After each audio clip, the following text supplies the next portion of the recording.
January 2019, Anchorage, Alaska. One of the coldest winters on record. Wind moving through the empty streets like a saw blade. Most people stayed inside. One kid didn't. Elias Mercer, 17, reclusive, homeschooled. No friends, no job, no social life, just a computer. His room was a bunker of screens and wires, old monitors stacked on milk crates, a second-hand GPU humming under the desk, posters of orbital satellites taped above his bed. He lived inside code. Since I don't have a friend or a job, I will start exploring the internet and building codes.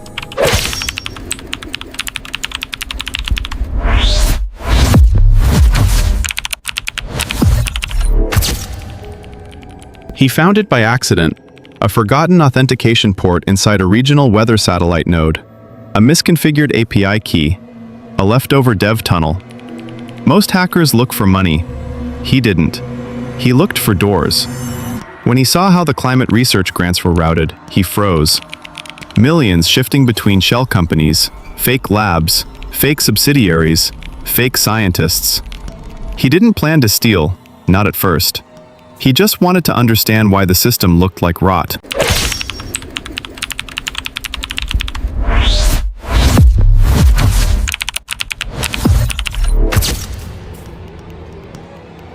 He built it in silence, lines of code that moved like water, self-contained, self-replicating, self-erasing. A worm with no signature, no predictable behavior, no heartbeat. He called it Ripple, because it touched a system only once before disappearing forever. He tested it on his own hardware. It erased itself in 0.41 seconds. Every file, every log, every echo. It wasn't a robbery tool. Not yet.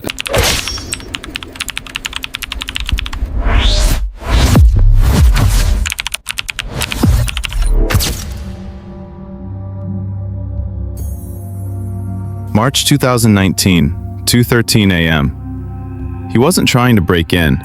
He was trying to map the system. The worm slipped through before he could stop it. Ripple saw the fraudulent grants instantly. It traced the paths, identified the fake companies, and rerouted the transactions. $42 million, redirected into crypto wallets Elias never meant to create. He stared at the screen, barely breathing. The worm deleted itself. The logs vanished, and the network sealed behind him like nothing happened. He whispered, "What did I just do?" What the hell did I just do?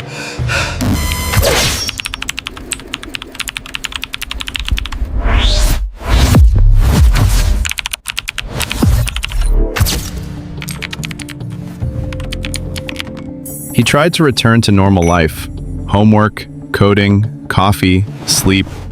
But the crypto wallets kept growing, obscure transactions, silent deposits.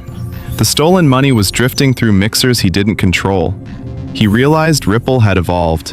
It was rerouting residual fraud automatically. Every week, every day, tiny amounts, invisible to federal auditors. He stopped sleeping.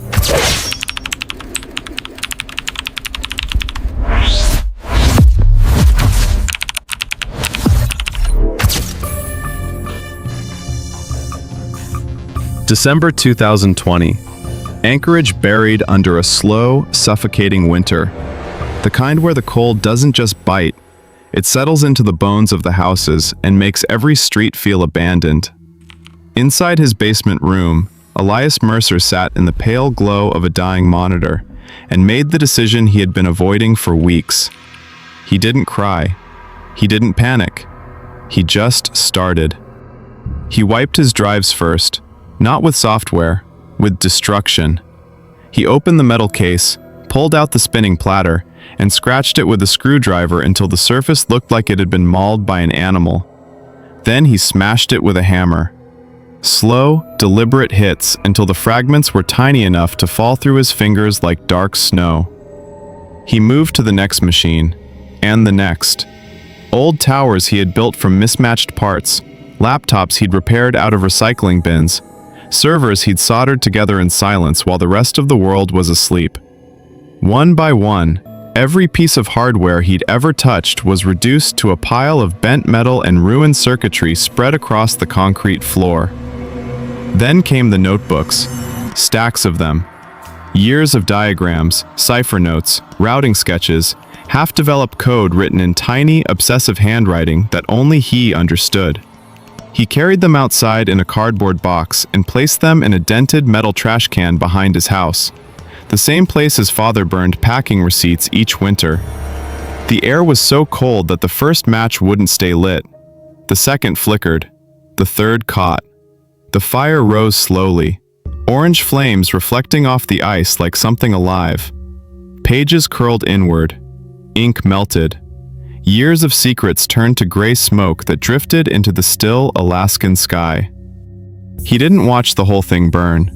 He waited just long enough to make sure nothing could be reconstructed. Then he stamped the lid closed and walked back inside.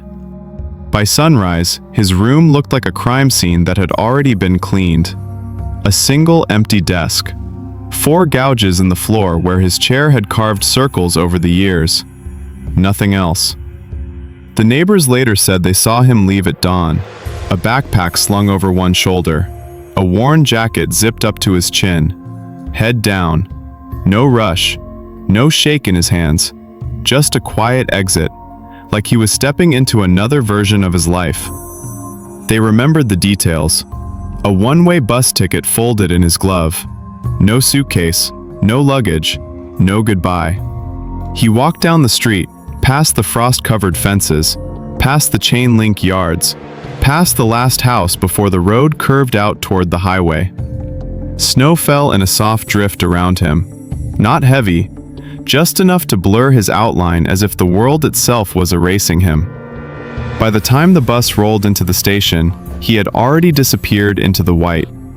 And from that morning forward, no one in Anchorage ever saw Elias Mercer again.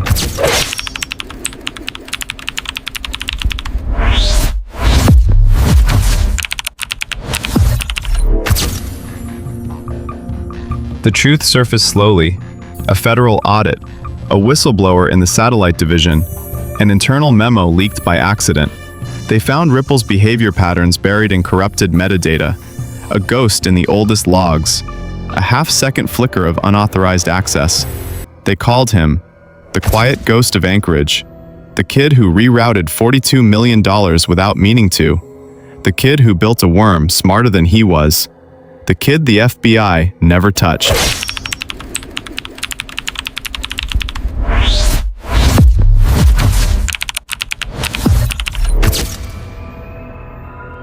Some say he fled to Canada. Others say Iceland. Some believe he's still coding somewhere off-grid.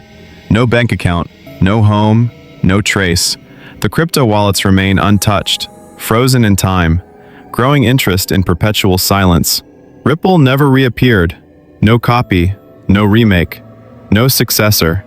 Just a single moment in 2019 when a 17-year-old kid accidentally rewrote federal history and disappeared into the cold. Make sure you subscribe to the channel, hit like if this story pulled you in, and drop a comment below telling us which case you want us to unravel next.